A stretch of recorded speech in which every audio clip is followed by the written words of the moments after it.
The chair recognizes Member Petrozzullo. Madam Chair, Mike Petrosello. We talk about outreach, and that word has been mentioned several times today. And I would like to introduce a motion that all duly elected executive committee precinct persons shall have all contact issues available on the Geauga County website to include phone number, address, and email. No. Mike, can I borrow your language just a second? I apologize. And then I can have a roll call vote. Okay, so Mr. Petrozzullo has made a motion that all duly elected executive and central committee members have all contact information, personal contact information available on our county website to include phone numbers. I assume you mean cell phone numbers or any phone numbers. Address and emails. Party website. Yeah, I'm sorry, on the Geauga County Republican website. Yes. It says Geauga County website, so I'm sorry. All right, so the essential what this means is that he is asking for our party to authorize our body to put all our personal contact information, including your email, cell phone, whatever devices you use, on our website. However, let me say something. I do believe that at the Board of Elections, if you have filed as a central committee person, the Board of Elections has your address and name, and Jane can speak to that. Is that true, Jane? Yes. And does the Board of Elections give out phone numbers? Only if it's listed, we will give out phone numbers if requested, but it's not part of the public record unless they put it down.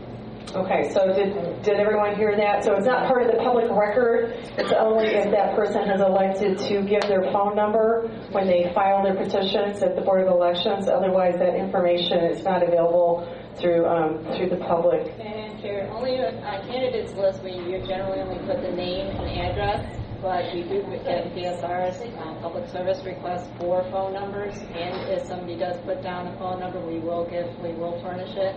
It is not required, but if it is, and that's only for candidates. It's only for candidates. Okay, very good. All right, so we have a motion. Do we have a second? But Madam Chair, can I get a clarification? Just a minute. So the motion is, does everyone understand what the motion is? It's been first and seconded. Discussion. Member Claypool? Yeah, I just had a quick question for clarification. So you had said for candidates, well, central committee members are candidates. So if the public makes a request for phone number information for central committee members, then you will give that information? Through the board. Through the board. Through the board. Only if they've given it to them. If they have given it. If you have the number. Right. They aren't required to do that. Okay, very good. Thank you. All right. Yeah, Charlie Butters. I think this merits further discussion because there's a lot more to this than just putting that up. Because there's good ways to do this. You could put up a Geauga County map with each individual precinct up there. You can click on that and find your precinct map. There's a lot of ways to do this, and I think just throwing this out right now, we're going to have to go back and fix it up later. So I think perhaps Mike could move to table this motion for the next meeting where we have more of a fleshed out proposal there. Because I think if somebody can go on the Geauga County, Republican County website and say, oh, I live here, they just moved out here from Strongville, and they click on it just to find who they should contact locally. I think there's more that we could provide than just a list of... Thank you, Member Butters. Yeah, I would ask Mr. Petrozzullo to just give us an idea of what the purpose of this is about. Can you talk to that a little bit? So what are you thinking? We can talk about outreach, but in the past, we did have phone numbers and names on the Republican site. This information was available by the precinct, and now it has been removed. And I would just make a motion to get that information back down, because there are people that live in your areas. How do they reach it? Well, I think get the county precinct site, but we should have the map. To Mr. Butters, You know, and I think that we could do that through the website without necessarily publishing. We can have a way of getting information. Right now, people can contact me, and I basically, push things out to people that need them. But it could be done in such a way that it respects people's privacy, but yet allows the public to contact that individual person. And you're speaking specifically to the Central Committee members, correct? Not executive. The elected. Yeah, the Central Committee people. Yeah, well, anybody that's on the Republican Central and Executive Committee are the same. That is not correct, sir. That is correct. No, Everybody's on the Executive Committee is not elected by the public. Everybody in the Central Committee is an Executive Committee member. That is true. Okay, so you're talking about Central Committee. Their records are at the Board of Elections. They have filed to run. Okay. Member Brady, did you have a question? I spent probably 4 hours taking all my information off the internet so no one can get hold of it. I don't think there's any purpose for anyone to know where I live. I mean, phone number and email maybe, but it seems going with the address is just one step a little too far. And speaking of surveillance and stuff, that's kind of the same thing. Now, Ms. Brady is a member of Executive. If she was a member of Central, that information is available through the Board of Elections as far as address. I just want to make that clear. I would comment that I spend much of my professional day dealing with downsides to public information and contact information. And if our website, for example, was able to limit access to the page to IP addresses that are in the United States, for example, that would be reasonable. I don't know if this hosting service can do that.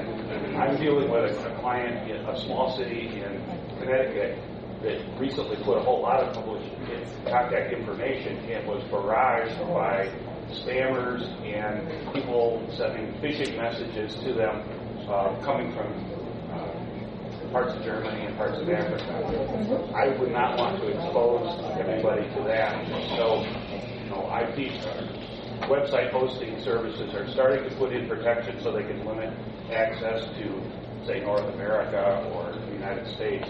But unless our website is prepared to do that, I wouldn't be opposed for a second. I can tell you that prior chair had many problems with our website getting crashed and corrupted and what have you. It's been an ongoing problem.